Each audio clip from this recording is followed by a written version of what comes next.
Wish you could become a morning person? You know the type, up before the sun, early morning runs, first one to the office with donuts and a smile. How do they do it? Easy. With the new Galaxy Watch 8, sleep tracking and personalized insights from Samsung Health help you improve so you can wake up to a whole new you. One who, dare I say it, skips the snooze?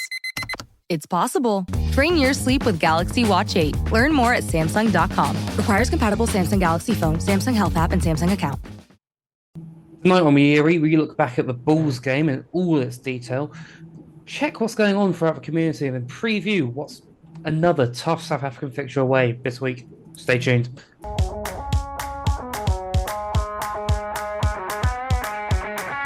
This is the Ospreys Hour.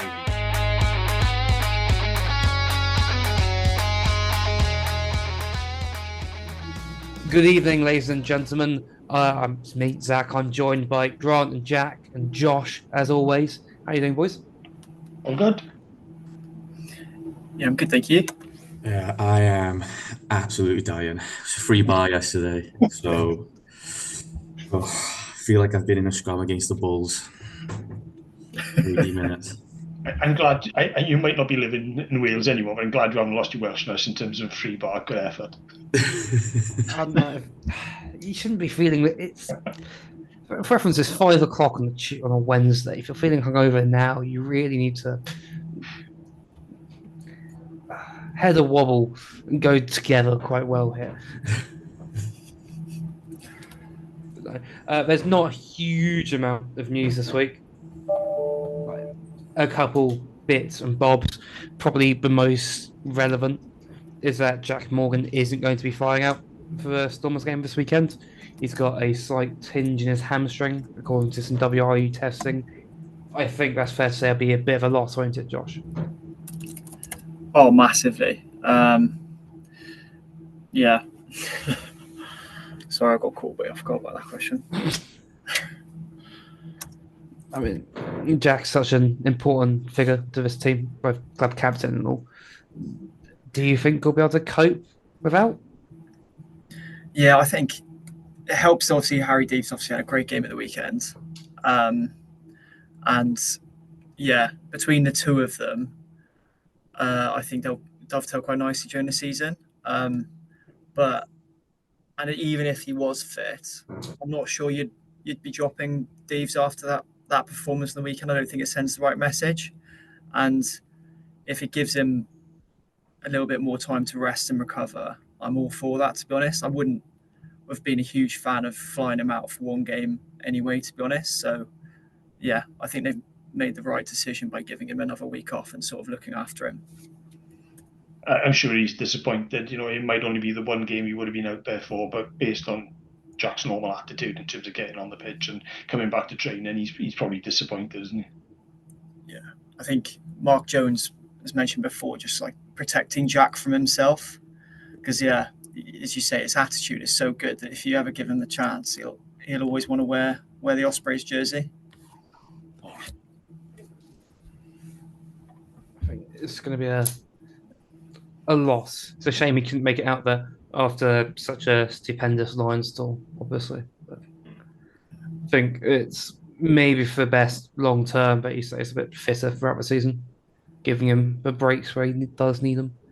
It's a long season, isn't it? When you look at his commitment with Wales as well, on the back of the Lions tour as well, you want to make sure he's absolutely 100% from the start and not go into a game with a niggle and suffer with it for a while. Definitely. And especially with us potentially having 2 out-and-out sevens, we need to protect both him and Deves and sort of, rotate them as and when necessary. To be fair, back row isn't necessarily too much of a concern position. Sure, we only have 2 out-and-out sevens, but we certainly have plenty of cover there. I imagine both Morgan Morse and Morgan Morris would happily do a stint back there. Pretty sure you could even see Ross Moriarty playing 7 if you really just need someone to wear a number. Yeah, I'll be less of a fan of Moriarty, but definitely I agree with you on Morris because he's with his work over the ball as well. I just like Jacqueline for at 7 as well. Otherwise, I just feel like we're defending for so many phases without any sort of risk of turnover and being able to slow their ball down. But yeah, we've definitely got other boys who can cover. Let's hope it continues throughout the season. Let's move on then to the Bulls game. Obviously, the Ospreys lost 53 points to 40 away to the Bulls over the weekend, which I think is fair to say is that a fair performance of how we thought it'd go? Or is it something a bit more too much, too little almost? I'd say it was a good performance all in all. I think the back line played really well, took chances when they had them. There was a slight concern in the scrum. I thought that, but it's against the Bulls. So, if we'll get on to talking about the Stormers later, but if you look at what the Stormers did to the Leinster scrum as well, it's not exactly like the Ospreys pack is the first pack to go out to South Africa and struggle. But in general, I think they took the chances well, really good on the ball. I thought that, I just thought it was really, they looked like a really kind of well-drilled side. That took the space when it was given to them and played like really, really, really well. Yeah, I think it is a good result, and getting bonus points out in South Africa is something that I think we all said they'd do well if they could come back with something, and they managed to do so. I do think that you've got to be a little bit careful, like being like, oh well, we were never going to win out there, so like just like score a lot of tries and getting a bonus point, well done. But I still think that it was a good performance, and there's lots of positives to take from it, and some of that is the points. So yeah, I think it is. I think it was a good performance. Yep. I'd agree with loads of that, Jack. You look at the pack again. Yeah, we struggled in the scrum. To maybe gave away 5 scrum penalties. We paid for that, but and when we were under pressure, when we saw Fender go off for 10 minutes, we shipped 19 points in that 10 minutes. When you're saying they scored a lot of points in that third quarter, there's a point where we were at 14 men for a chunk of it as well. If you take that out, okay, if you might have been a closer result, it might have been a different result. The Bulls are a bloody good team, and oh my God, they squeezed. They knew where they had us, okay, and they squeezed and squeezed and squeezed, and got points every time they got into a 22. I think they scored, did they? Or felt like it. Yeah, I definitely agree with that. I think if you'd offered us a point before the game, we'd probably have taken it. But having said that, now having watched that second half back, so I watched the 40 to 60 minute mark sort of back, and I think Mark Jones will be frustrated, because we went from leading 26-19 at half time to at 60 minutes being 41-26 down. That's 24-0 during that middle third. And 7 penalties conceded in that period. So that's a penalty sort of every 3 minutes, and that's not including restarts, obviously, for the tries and things like that. Obviously, we've mentioned the scrum, and I think Garen Phillips and Steph Thomas did struggle a little bit at scrum time. I think the Bulls have a great scrum, probably one of the best in the league, and they did struggle a little bit. But the ones that really frustrate me are we gave away 3 line-out penalties in that time, and I think 2 of them, I didn't feel like we were under massive pressure. It was sort of on the 22-ish line-out, and I felt like they were pretty cast iron penalties as well. They were pretty obvious in the side, and it's little things like that where it showed a little bit of inexperience, I think, with Rhys Davis, James Fender are great players, but it gave them those 5-meter opportunities, which a side like Bulls are always going to take. And I think, even though Deves did have a great game, and he was probably our best player on the night, don't get me wrong, he was absolutely superb, but he conceded 4 penalties, and it's probably a little bit of youthful exuberance, and it's something you don't want to take away from this game. But at the same time, I don't think I've ever known a game where Justin Tipurick's given away 4 penalties, and it's having the nous as a 7, I guess, to stay on the right side of the laws. And when a referee's starting to turn against you, it's not compounding errors and giving away penalty after penalty, which I felt like sometimes we were doing. So I guess it's good that we've got Tipurick as our defence coach, because I'm sure he'll be pulling him to one side and saying, look, brilliant, you've done this, this, and this, but did you need to go into that breakdown? Did you need to potentially push for that tackle off your feet? And he's sort of got the right mentor there, because I think these are things as well Tandy will be looking at if you're looking at Wales selection, and all these amazing things will kind of get outdone at international level if you're giving away 4 or 5 penalties individually. So yeah, I think the most frustrating thing for me is I know how well we played. The boys gave everything, but it was like tiny unforced errors that kind of lost the game in that 20-minute period. And you're kind of going out of game going, oh, we could have had more from that, and that would have been an unbelievable start.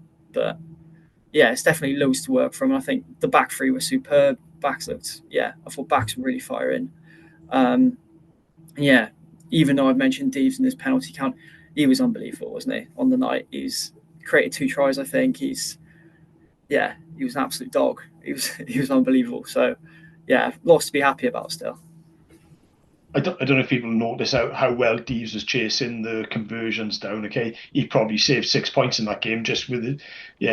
Pure guts and energy, and never say die. You can see one of the late ones he was chasing right near the end. He's again, right, stop now. You're out on your feet. You've done a job. Well done. I thought the back row in general played well. It was a good balance. No, they gave away a couple of penalties, but they defended really well in general. I like the way that both Morgan Morse and Deves can both drop in as 9 as well in terms of distribution, and they really crisp there as well. The skill levels are there. Moriarty, is a big guy, and I thought he put a lot of effort in. I think the entire team put a hell of a lot of effort into that game. They were out, weren't they, by the end of the game? I do think on the line out, with a bit of a problem at line out time, but sometimes the altitude can do that as well. So the ball travels differently going, into the line out and so on. So that might have been like a contributing factor to it. And it was that 20-minute period really in the second half. The balls came out and just upped the levels a bit, scrummaged their way up the pitch, and then scored all their points. It's almost like, if they get within the 22, there's nothing you can do at that point. They were very efficient. And how fast was that winger? Cheswell Yost, is it? That's the last thing you want at the end of the game. He was, burned Keelan Giles off. I was saying, oh my gosh, this guy's quick. And they had bringing people off the bench that have the experience they had on the bench as well. I did think you saw with the Ospreys team how inexperienced our bench was. How quite when people are coming on and so on, that depth. Sometimes it's like when you compare the substitutions that are being made, I think it's also difficult then as well to keep up when these teams have such large squads and players who have all this experience and so on. But in general, and a big shout out to Cockanasinga, who I thought looked brilliant at 13. But all in all, I think there's a lot of positives to take for going to a really hard place to play rugby and playing rugby and playing some good rugby as well. So, the first point there is about lineouts, isn't it? In terms of we weren't great. Okay, we lost 4 lineouts. We got 67% of success rate in the lineout, and the Bulls 100%. We didn't challenge that often, and I suppose when we did challenge, we didn't get any change out of them anyway. But there's things to improve, and you look at our normal lineout performance, and it's pretty spot on. But in the end, it was almost like, can we just throw it to Moriarty, because they lift him well. He soars. He's like Tipperick again in the lineup, and sometimes it's just like go back to the basics. I think there's no coincidence as well that the season where we were out without Tipperick and Adam Beard, we've maybe struggled a little bit in the opening game, and I think it's, even though I agree, Moriarty's going to be a great line out forward for us, and I think Rhys Davis and Fender are both quality as well. It just takes time to get those timings right, I think, with the hooker and all that. And I think, obviously Adam Beard is a huge loss. I think he was nominated for Player of the Week last week in the top 14. So he's had a really great start, which is good to see in Montpellier. But yeah, I think the more defence, he would have made a massive difference. I don't know, with his Inspector Gadget arms, he always seemed to disrupt mauls. But yeah, there's definitely reason to be positive, and I think things like the set piece and the line out will get better as the season goes on. Those things will improve. Defensively, I was looking at the tackle stats of both teams are on the 73-74% tackle success figures, and considering the number of tackles we put in, that was a really good effort from our guys. You might say like the Bulls might be slightly disappointed with the 73% sort of tackle success rate, but when you look at some of the breaks that we made, then yeah, I just think we did well, didn't we, to get over the green line sometimes. I think I saw some that Rhys Davies put in 17 tackles. Yeah. And I think Deasy put in 18 as well, which is it's a hell of a shift, isn't it? Yeah. Oh yeah, and I think Dowie Lake put in 16 plus 2 turnovers. I thought towards the end of last season, I thought potentially Lake wasn't 100% over his injury, and he didn't necessarily look like his dynamic best around the field. But against the Bulls, I thought he was unbelievable for a hooker to be putting through that kind of work. He was. It's like having another back rower really on the field.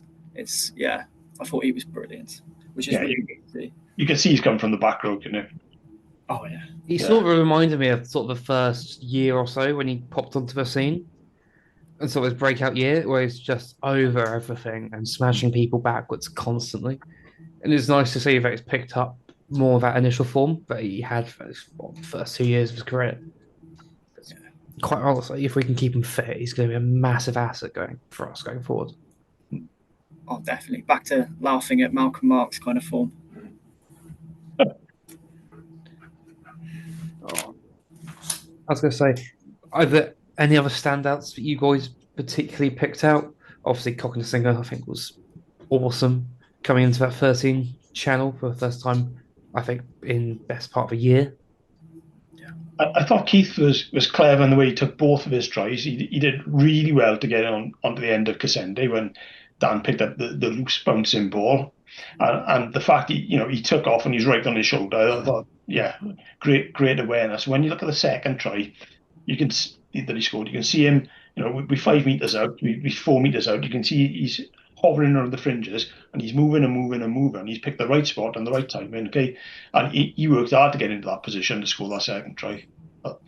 And he tackled fairly well as well. He's standard Keith game, wasn't it? Yeah, I think sometimes we can kind of take it for granted how easily he gets over the game line because we're so used to it. But I think, I was having a look at the stats and I think he came 9th in the league for this week for successful carries, made 15 successful carries against a massive, sort of South African team. He just runs through brick walls all day. I think I'd go as far as he's probably indispensable. I think what he offers us in terms of go forward, I don't think there are many other 12s in the league who can do that. Well, again, we talk this with the Lions in terms of a one-trick pony potentially playing at inside centre. It's a hell of a trick, isn't it? Yeah, exactly. Keith made the URC team of the week, didn't he? Yeah. I don't know how they do that in terms of stats, whether it's like related number of tries, because Keelan's also appeared in team of the week, isn't he? But it's well deserved for him. The other back, Jack Walsh is quality all of the time. He's great, but in terms of attitude, I thought Dan Cassende, his attitude around kickoffs in terms of chasing that ball every time and really disrupting, clean ball and taking a few of them. I thought his effort was really reflecting on the way the entire team put a bit of effort in, but it's fairly noticeable, when you see this guy leaping and taking a few kickoffs that you should not see wingers taking kickoffs, your own kickoff. Great effort. 100%. And he won 2 turnovers as well. Every time I watch Cassande, my biggest worry is I know other teams will be watching him and going, oh yeah, I want a bit of that. A winger who's really strong aerially, he's fast, he tackles, he puts everything on the line, he can win your turnovers. I'm like, just keep him under wraps a little bit, get him on a long contract. You know who he quietly reminds me of? Sort of in a very similar way of how he played. He reminds me a lot of Alex Cuthbert. Yeah, in sort of his way, he can just take his high ball work and his pure almost physicality at times, both defensively and going forward. Nothing against Cuthie, okay, but I think Dan's skill set is a lot higher than Cuthbert's. Yeah, I mean, yeah, certainly as the Ospreys. Oh, But yeah. in terms, he's certainly slightly lighter on his feet, but he just has that tinge about him. I don't know why. Mind you, I love definitely see it in the running bits. style. Yeah, Yeah, no, 100%. I could definitely see what you mean in the running style, 100%. I didn't think this podcast would be going into the gate cycle of past Ospreys wingers. Go on, Jack. sorry, I haven't compared him to Hannah Dirksen yet. Oh, what a pull. Hello, Dixon. Yeah, when you can put in the steps and the chip and chases and the entire caboodle and the stylish dives over the line. He's got the haircut in terms of like quality hair to get you noticed, right? But you finish like you're doing well, isn't it? I do like an Ospreys winger from a not particularly rugby country who's from a country with not a massive rugby background, who then just proceeds to set us alight and become a cult hero. Yeah. It feels repetitive at this point. Yeah. He's loved by the players around him. He's definitely loved by supporters, isn't he? Definitely. He's got the right attitude. Yeah. 100%. All up, good lad. I think anything else from the game we want to particularly pick out? Got some early try of season contenders. That first one for Keelan Giles was. It was just like what that straight off the training paddock, and Cognisinger did Creel as well, didn't he? Yeah. Out of position. Just the pure gas from Cognisinger as well. Just doing on the outside. Oh, yeah. I thought the Jack Walsh try was pretty special as well in terms of one huge crisp pass, one Deavesy handoff, and back inside.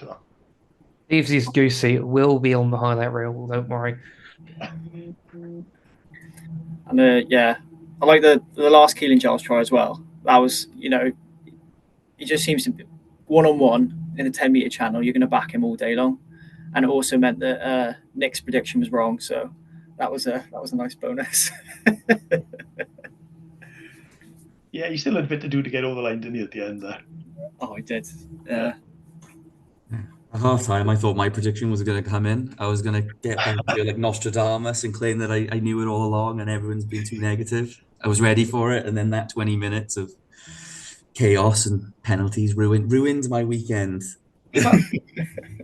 I always just look at the first two tries and go, right, if they carry on scoring this rate, what's it going to be like by the end of the game? It's like 100 and something to us. Yeah. To be fair, there's 3 tries in the first 10 minutes? Yeah, we scored 2 tries by 6 minutes, isn't it? Yeah. Which is I've not known us get off to a faster start in a long time. No, and kept on going. The fact we went in a half time in front, I thought was great effort, wasn't it? Mind you, I think conceding that try at the end of the first half probably just killed our momentum out going forward, annoyingly. Yeah. You could sort of feel as soon as it went over, it's like, ugh, I'm not that confident. Going in 2 scores up, I think game's won, personally.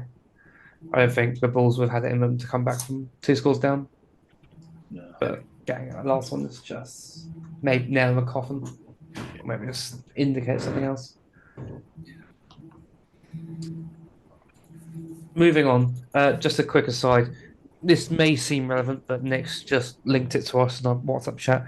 Simon Thomas, journalist, rugby pass, play rugby, whatever, rugby paper, good follow on Twitter, lots of Cardiff bits. Quite just sat in on a call with Ospreys flanker Harry Dees from Cape Town, and it's just a dream to interview such a character, tremendous player, heart the size of a lion, doing Pontyclun proud, which, you know what, I think fits the game well. Good lad. Need to get Harry Dees on here.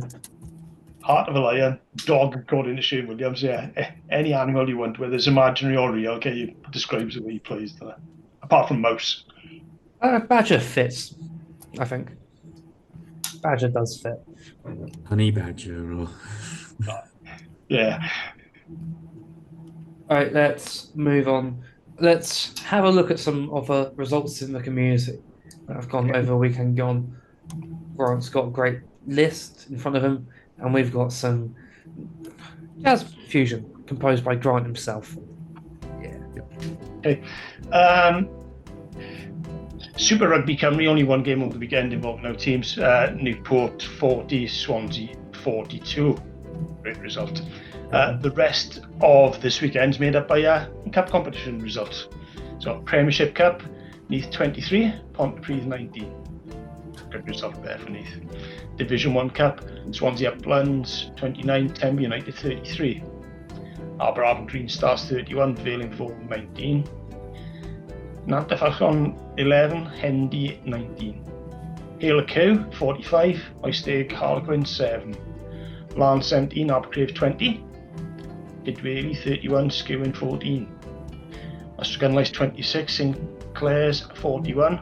And finishing off Division 1 Cup, Vardra 10, Wanaloith 17, good away win there. Moving on to the Division 2 Cup, Mumbles 19, Brynarman 41. Must have enjoyed coming down to the sea level from up the hill. Aberafon Quins 38, Pencord 19.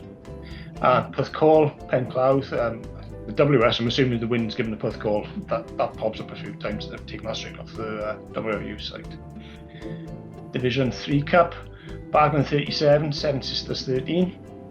Carmarthen 29, Llandailo 30. Nantamoel 5, Maesteg Celtic 27. Narberth Athletic 22, Resolven 25. Tonmawr, Milford Haven, the wins given to Tonmawr. I'm assuming that's right. If that's wrong, okay, so someone tell me. Any ideas? No? Logical, isn't it? Yeah, well, I don't know. Might stand for something entirely different. And finished off Division 3 Cup, Braincoke 26, Halford West 19. Great result from the club behind the house. Moving on, Division 4 Cup. That's not one of our teams. Gleice 28, Britain Ferry 32. Bridgend Sports 7, Bonamine 18. Llandaff 12, Ogmore Vale 20. Maesteg 32, Kevin Cribble 25. In the Division 5 Cup, Dunvant Athletic 29, Cwmtoch 15. Tybach 30, Pontrhydyfen 10. Bridgend Athletic seconds 32, Penastra 12. Going back to that game, I think it was one of the tries of the season scored there by someone bumping off about 5 people and going from their own half. Sounds quite impressive. Banwen 41, Glencorrwg 24. Hirwain 5, New Tredegar 55. Tondi Athletic 40, St Peter's 19. That conclude the results from this week. Plenty good games. The Newport Swansea one is a superb result against reigning SRC champions. Quite a lot of young Ospreys involved in that Swansea squad, remember though? Yeah, and you see Swansea sometimes struggle. I don't know if it's a mixture of the Ospreys boys going in and out of the club. I don't know, but yeah, it's a great result against reigning champions. If you got to this stage of the pod and you're enjoying what you're listening to, feel free to drop us a like and maybe even subscribe on your podcast platform of choice. It'd help us out greatly. We just hit 2,000 subscribers on the Rap channel on YouTube. If we can get to 2,500 by the end of the year, that would be awesome, to be honest, and it'd be a really good achievement for everyone involved. Please continue to show your love. We appreciate you a lot. Moving on then to the big game of the weekend. Friday night in Cape Town, Stormers away. Do we think it's going to go as well as the Bulls? Significantly worse? Or are we even going to sneak something? Do something that Leinster couldn't and get a point? I think that's an important point. The question should be, are we going to do as badly as Leinster? I'd like to think we're not going to get nilled. You know, we can score tries. But it is a measure of the side, isn't it? I did enjoy the weekend, simply that knowing that for at least one day of the year, and probably for at least another day, Leinster are going to be bottom. Yeah. Not even like by a lot. The Dragons are above. It's great. we don't laugh, but Leinster nilled is, wow, oh my God. Shouldn't laugh. It's more likely I should be scared ruthless about what's going to happen on Friday. That's the thing. I don't think it was even that bad a Leinster team, but they had, Prendergast, they had Henshaw, Osborne. Yeah, it wasn't a bad Leinster team. That I am worried a little bit on Friday night. I think, to be fair, though, that scoreline definitely flatters the Stormers because I think Leinster conceded most of their points when they're down to 13. They had the revolving door that is Prendergast, who missed about 10 tackles, I think. So, and then Dan Edwards would be a lot more solid than that. So, yeah, I don't know. I'm hopeful. And they're missing a lot. They're still missing a lot of players with the Springboks. They're missing Sasha Feinberg and Gombazulu. They'll be missing Manny Lebok, Damian Willemser, Kobus Reinach. Like that's 2 first choice 10s, classy fullback, and Springboks come off. So, they'll be missing that's a decent chunk of players. It sounds like you're confident, Josh. I'm trying to convince myself. I think, I remember the game last year at Buryfield, and that was a brilliant performance. If we get another try, was it Dan Edwards and Ruben Morgan Williams who scored it in the end? But Danny Eds as part of his full house. Was it? Okay, yeah. So if we can get another Dan Edwards performance like that, that'd be lovely. Well, Dan Eds full house. Yeah. Second game of the season. Feels on point. Feels right. To be fair, last time we were out in Cape Town, we did win, notably. And we've got a pretty good record against the Stormers so far. Do you think we'll be able to keep it up? Because, to be honest, I've not seen the Stormers play good 2 weeks on the bounce in a long, long time. I love the positive attitude. My concern is the way they made Leinster's front row look like they had roller skates on. Yeah, and they had Salamani in there as well. There's no slouch in the row. six scrum penalties against him. They won, I think. Oh God. They got absolutely beasted in the early scrums, didn't they? That Leinster front row, and they'll have to stand up to the test, obviously and hopefully, because you could see it going the same way as the Bulls game if they don't get parity at scrum time. Something that. We've been talking in the week, and we used to have a bomb squad in terms of front rows. We'd have 2 entirely interchangeable, 1 to 3s, and I don't think we haven't got that quality in depth. We've lost Thomas Francis and Nicky Smith, and to lose players of that standard. Okay, they don't grow on trees, do they? When you see Nicky Smith carving it up, okay, in the Gallagher Premiership as well. No. But we've got to get a shift out of Tom Botha. We need to get Gareth Thomas. Making sure that we're not going backwards from the start, I think. I think Gareth Thomas coming back is absolutely crucial because he's not a destructive scrummager, I wouldn't say, but he can lock out a scrum. The same with Tommy Botha. They're absolutely rock solid, and if we can, get parity and not concede 40 meters every time we have a scrum, that's crucial. Because it did feel a little bit against the Bulls. Whenever there was a knock on, even if it was our knock on, there was that feeling we could end up being 40 meters further back, even though it's our scrum. We won a lot of scrums, didn't we? But we had a lot, but we had a lot of scrums. Yeah, we won a lot of them. We lost a few, and we give away far too many penalties. So every now and again we locked it up. We managed fine. Again, we got the ball away. But you look at the last try of the game. Yeah, true. I thought Morse did remarkably well, to be fair, at the back of a scrum that's not necessarily going forwards. Yeah. It's just the speed of the boy, isn't it? I say the boy, he's still a boy, love him. I still think it was a little kid on. I mean, he's still only, 21? He's still eligible to go out of the 20s over the summer, so it's not. Yeah. He is, effectively, he's still a boy. He's been around for the best part of 2 years, so. Yeah, and look at the speed, the try he scored, the speed just picked up and disappeared over the line. Classy player. I think it's just going to be important against the Stormers to make sure those bits of inaccuracy around the line out and the scrums and stuff that cost us against the Bulls are ironed out. get the basics done well, so you're not just giving away easy field position. Because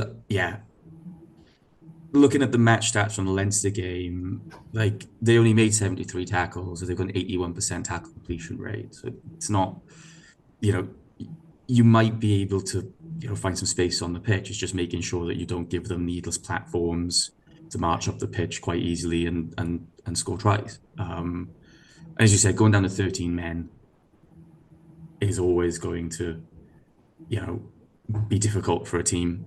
I still think nil in Leinster is quite impressive.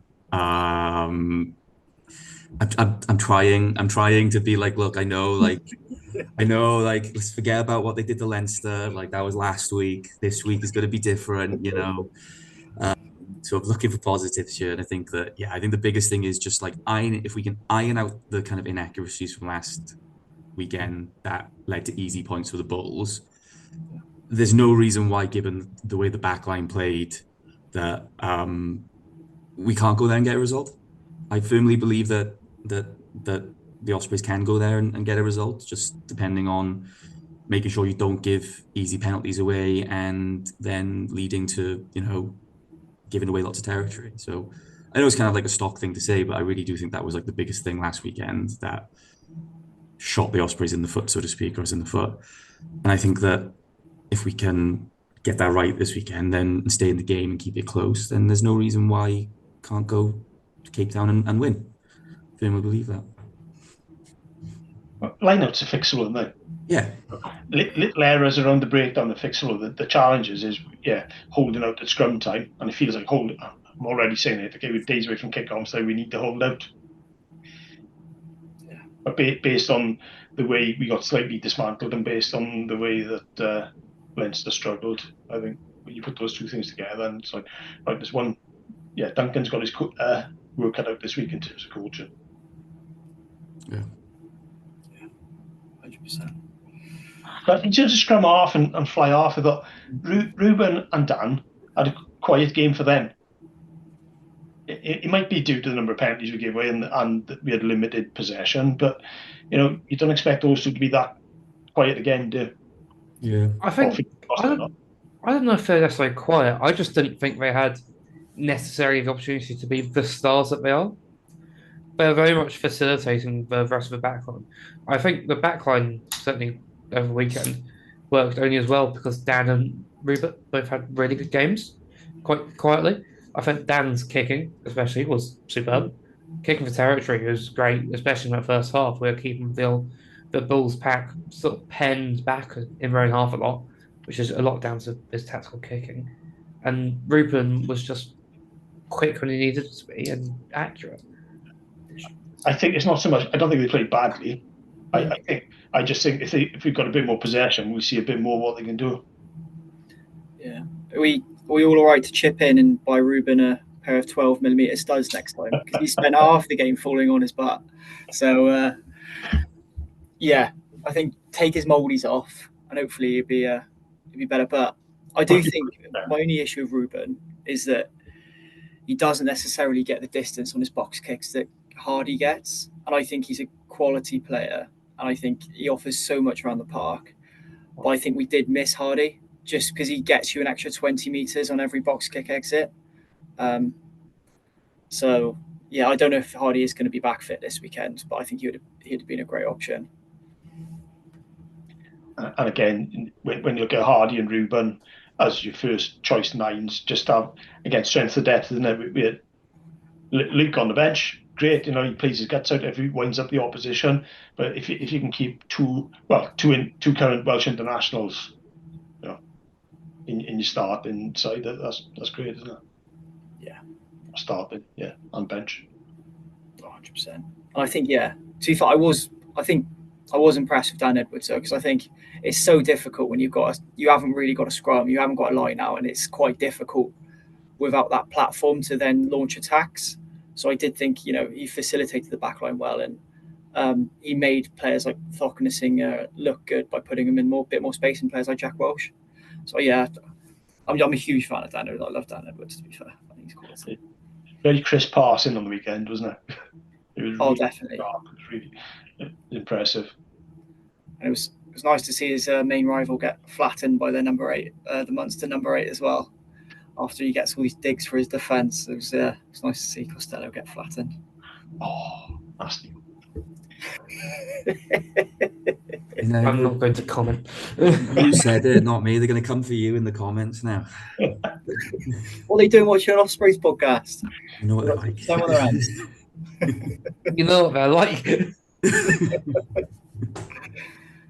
When you say they, you talk about Munster now. No comment. Yeah, exactly. Yeah. I feel if I speak, I'm in big trouble. Cut. Lee, if you're listening, please don't sack me.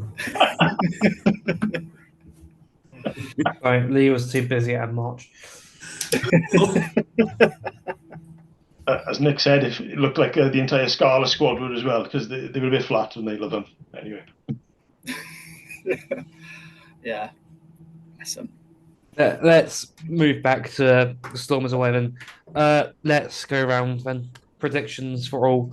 Something funny, actual result. Josh, do you want to start us off? Oh, I think Harry Davies get 50-22. And I think Stormers by 15 is what my gut is telling me, unfortunately. Oh, God, I don't know. Jack? I like the idea that now we've called Harry Deves the Honey Badger. He secretly listens to the pod and is going to take them on like the nickname and run with it. After, maybe like some kind of Honey Badger celebration after scoring a try. But wasn't there an Australian player called Honey Badger, right? Pocock. No, it was a winger. What was he called? He was Nick? only on the scene for a while, wasn't he? But he used to do his interviews. He's mad, isn't he? Nick. Yeah. What was his name? Nick Cummings. That's it. Nick Cummings, yeah. Yeah, So maybe we'll have to find something else, not a honey badger. Yeah. I'm gonna just like go out there again and just say Ospreys by 10. I'm gonna keep doing this all season until I can come to the podcast and be like, I told you all. You know what? If it's right this week, I'll let you get away with it. If it's wrong, Ospreys by 10. Well done. Commitment. I'll go for we'll get 4 tries minimum again. Might not win the game, but I'm going to go for Ospreys by 2. Fingers crossed we can. If Gareth Thomas starts and we can hang on and the scrum survives, I think when you look at the way we played rugby last weekend, why not? There's probably a million reasons why, but I don't want to think about it. I feel a little bit more positive than maybe some people on this podcast, but I'm not particularly positive. I think it's going to be Stormers by 3. Which just sort of last minute pen on halfway because we're trying to be a little bit over exuberant. And I'm expecting Morgan Morse to really roll some Evan Roos up. Like really roll Evan Roos up. And just get under his skin, and that'd be hilarious to watch. Something Springbok caps. Move on. Is there anything else you boys want to add before the game at the weekend? One thing for me, bit of Ospreys Supporters Club news. Anyone who went to the Exeter friendlies realised that we don't have an indoor bar at the ground because of the limited function space there. We're hoping to have some news early next week in terms of where we're going to base ourselves for the year. Worth keeping an eye out on. In other Bridgend related news, obviously, Ospreys have released tickets for Zebra in Glasgow today. You can get them in a 2-for-1 deal, or even less than 2-for-1, or a package deal together. Save yourself a bit of cash. Go see the best team in Wales against Zebra, and then Glasgow. Well, 2 days out. Yeah, the bundle deals are really good, aren't they? They put out the Ospreys have put out the normal prices, and for standard adults, okay, there's a Category A game, Category B games. Category A is Cardiff Dragons and Scarlets. Category B is everything else.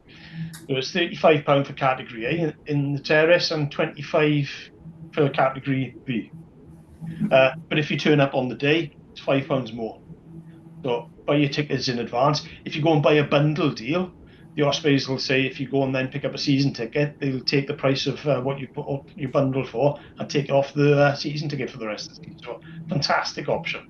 If you're thinking about in your on about a season ticket, go and get a 2-ticket bundle. See how it goes, and if you like it, you want to come back, then cash in and go and get a season ticket. I don't think there's a better way I could have put it, to be honest.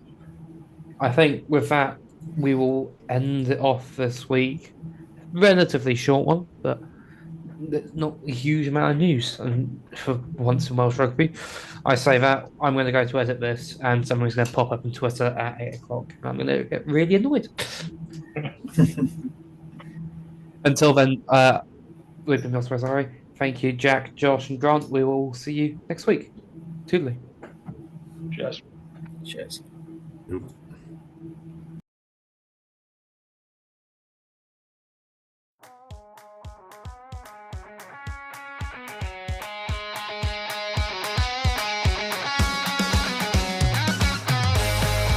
Was the Ospreys Diary. Please rate, review and share on socials if you can, and join us next week for more of the same. And until then, enjoy your rugby.